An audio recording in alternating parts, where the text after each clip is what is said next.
Boa noite a todos, graça e paz em nome de Jesus, que Deus te abençoe, que Deus abençoe a tua casa, que a graça do nosso Senhor Jesus Cristo, o amor do Pai e a comunhão do Espírito estejam sobre todos vocês em nome de Jesus. Até aqui nos ajudou o Senhor, amém? Glória a Deus por isso.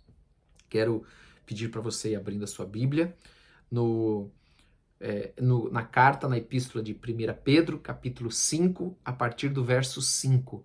Nós vamos terminar hoje a primeira epístola de Pedro, nós já lemos Tiago, nós já lemos a primeira epístola de João e agora estamos encerrando a primeira epístola de Pedro.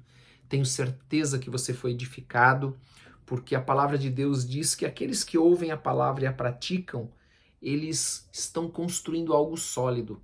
As nossas vidas vão sendo edificadas. Amém? E também a própria palavra diz que ela nunca volta vazia, mas ela cumpre o seu propósito. Ela cumpre o seu propósito de mudar, de transformar, de edificar, quando nós obedecemos a palavra. Quando nós ouvimos a palavra e obedecemos, ela transforma a nossa vida, ela muda a nossa história, em nome de Jesus. Amém? Então abra sua Bíblia e nós vamos ler ali 1 Pedro, capítulo 5. Você que está comigo já todas as noites há algum tempo, parabéns, amém? Parabéns, porque eu tenho certeza que você tem sido edificado. Parabéns, porque você tem tido essa perseverança, né? Você quer aprender a palavra, você quer conhecer a palavra, você está disposto a viver a palavra. Amém? Glória a Deus, porque nós somos como aquele homem prudente que ouve a palavra, amém? E a pratica em nome de Jesus. E nós não vamos temer com isso o mau tempo, em nome de Jesus. Aleluia. Então, o versículo 5 diz assim: começam vários conselhos e recomendações de Pedro no final da sua carta. Rogo-vos igualmente aos jovens, sede submissos aos que são mais velhos. Amém? O jovem tem essa tendência de achar que ele sabe tudo, de que ele, conhece tudo. E aqui está dizendo, olha, ouça, seja submisso, ouça os mais velhos. Amém? Porque eles têm experiência. Eles já passaram pelo que você está passando. Ser submisso é o contrário de ser rebelde. Então, submisso, você anda no mesmo caminho. Rebelde, você vai para um caminho contrário, que é o que hoje nós vemos muito comum na sociedade, né? Os jovens, eles vão por um caminho, né, diferente dos seus pais, por rebeldia, né? Então, ele continua ainda dizendo assim: outros sim, no trato de uns com os outros. Amém? Também ser submissos no trato de um com os outros, cingivos de todos de humildade. Né? Então, também no trato de um com os outros, nós devemos ser, sermos humildes. Não devemos nos achar melhores, né? Mas devemos nos respeitar uns aos outros, né? Eu costumo sempre usar o exemplo de um pai, de uma mãe e um filho, né? Quando o filho faz algo errado ou ele precisa aprender algo, você não deve falar de cima para baixo, olhando de cima para baixo com autoridade, mas você deve, se agachar na mesma altura dele, na mesma altura da criança e ali explicar para ela, ensinar, para que você possa falar com ela olhando olho no olho, na mesma altura, no mesmo nível. Então, normalmente, o pai, a mãe, ele deve se agachar, ele deve descer para poder ensinar. Amém? Não fique esperando o seu filho subir para você ensinar. Desça até ele para que ele aprenda. E ele continua então: cingivos todos de humildade, porque Deus resiste aos soberbos. Olha só, Deus resiste àqueles que pensam que são melhores, aqueles que são soberbos, aqueles que se colocam como melhores que os outros. Contudo, aos humildes concede a sua graça. Amém? Humilhai-vos, portanto, sobre a poderosa mão de Deus. O que é humilhar? Humilhar é nós não reconhecermos quem Deus é. Se nós reconhecermos quem Deus é, nós nunca vamos chegar diante de Deus com uma atitude soberba. Mas nós vamos nos humilhar porque nós reconhecemos quem Ele é e sabemos muito bem quem nós somos. Amém? Portanto, é sob a poderosa mão de Deus para que Ele, em tempo oportuno, vos exalte. Então, haverá um tempo em que Deus vai te exaltar. Amém? Você está lá, você é humilde, você está suportando às vezes aflições, lutas, está sendo humilhado, mas Deus vai te exaltar. No tempo oportuno, a palavra de Deus diz que ele vai te exaltar. Quando você cultiva este coração, amém? Cultiva esta vida seguindo esses conselhos de Pedro, né? De ser humilde, de ser submisso, né? De não ser uma pessoa rebelde, soberba, orgulhosa, mas ser humilde, submisso, amém? Lançando sobre ele toda a vossa ansiedade. Olha um outro conselho aqui, uma outra recomendação, ó, lance no Senhor, lance para ele a sua ansiedade, não fique carregando fardos, pesos, cargas que não são para você carregar, amém? Você não precisa, porque ele tem cuidado de vós. Então ele está dizendo que quando nós lançamos para ele a nossa ansiedade, ele tem cuidado de nós. Sede sóbrios e vigilantes. O que é isso? É não ser negligente. É estar atento.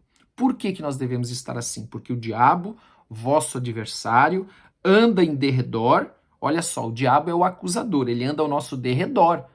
O apóstolo Pedro está escrevendo aqui. Como leão que ruge, ou seja, ele ruge como um leão. Ele não é um leão, mas ele ruge como um leão, procurando alguém para devorar. Quem ele quer devorar? Aqueles que desobedecem à palavra. Aqueles que são rebeldes, aqueles que não são submissos, aqueles que são soberbos, que saem do caminho do Senhor. Porque o Senhor Jesus é o nosso exemplo, é o nosso modelo. Então, ele ainda diz, resisti-lhe firmes na fé, certos de que os sofrimentos iguais aos vossos estão se cumprindo na vossa irmandade espalhada pelo mundo. Muitas vezes nós achamos que só nós sofremos. Só nós estamos padecendo, lutando e passando por isso, por aquilo.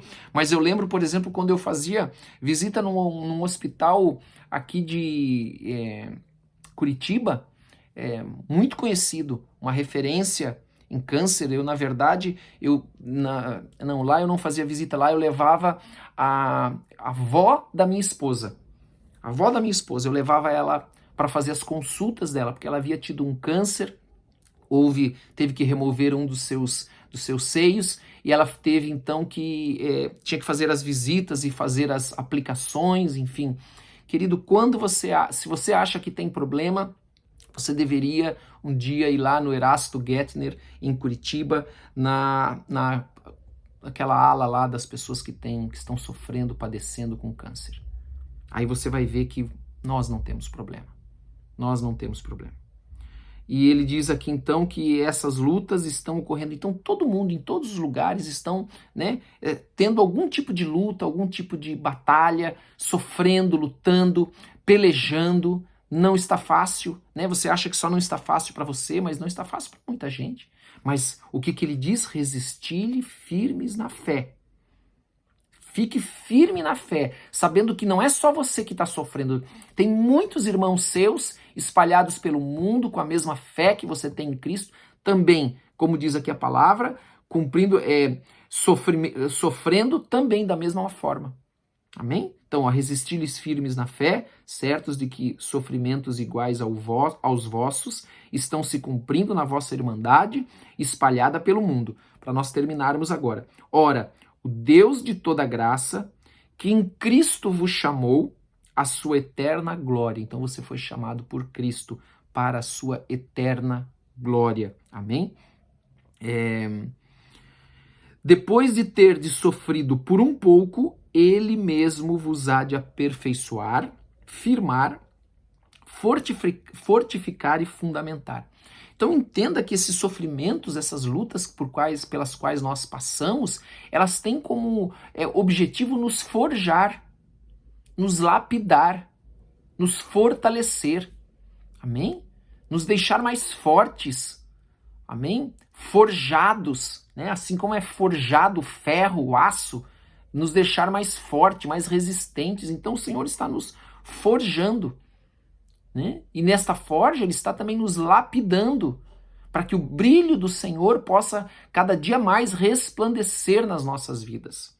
E por fim, versículo 11, a ele seja o domínio pelos séculos dos séculos. Amém. Até aqui, amém? Porque depois são só as recomendações, a despedida né, dele a Silvano e as pessoas a qual essa carta foi endereçada. Amém? Vamos orar então? Vamos orar, vamos pedir pela graça do Senhor sobre as nossas vidas nessa noite, em nome de Jesus. Pai, eu quero orar nessa noite por aqueles que o diabo tem rondado, tem rugido como leão, tem trazido medo, ansiedade, preocupação, tem oprimido. Eu oro por esses nessa noite, Senhor, para que o Senhor possa fortalecer a sua fé, para que eles possam permanecer firmes na fé, sabendo que as lutas que eles estão vivendo, tantos outros também estão passando por isso. Meu Deus, vai fortalecendo, vai trazendo à sua memória as tuas promessas, aquilo que dá esperança. Derrama sobre eles, ó Deus, uma porção nova do teu Espírito. Fortalece, Senhor. Ah, Deus, fortalece cada família aqui representada. Em nome de Jesus. E dá-nos, Senhor, um coração novo. Tira toda a dureza, toda a soberba, todo o orgulho do nosso coração, toda a rebeldia. Nós confessamos ao Senhor porque nós queremos ser submissos, queremos ser humildes, queremos nos humilhar aos teus pés, porque nós reconhecemos quem tu és e quem nós somos, Senhor. Em nome de Jesus. Nós somos tão pequenos, Senhor, nós somos como uma fumaça que logo desaparece nessa terra, Senhor. Por isso abençoa cada um, cada família aqui, Senhor. Fortalece aqueles que estão com as suas mãos enfraquecidas, com seus joelhos, com seus pés trôpegos, Senhor. Em nome de Jesus, fortalece o Senhor na fé, em nome de Jesus Cristo. Abençoa cada um que está aqui, em nome de Jesus, com toda sorte de bênçãos. E dá uma noite de paz, de descanso no Senhor, em nome de Jesus. Amém e amém. Glória a Deus, louvado seja o Senhor. Que Deus te abençoe. Coloque teu pedido de oração nos comentários. Amém? Também não esqueça de curtir, não esqueça de compartilhar e que Deus te abençoe poderosamente em nome de Jesus. Um grande abraço a todos.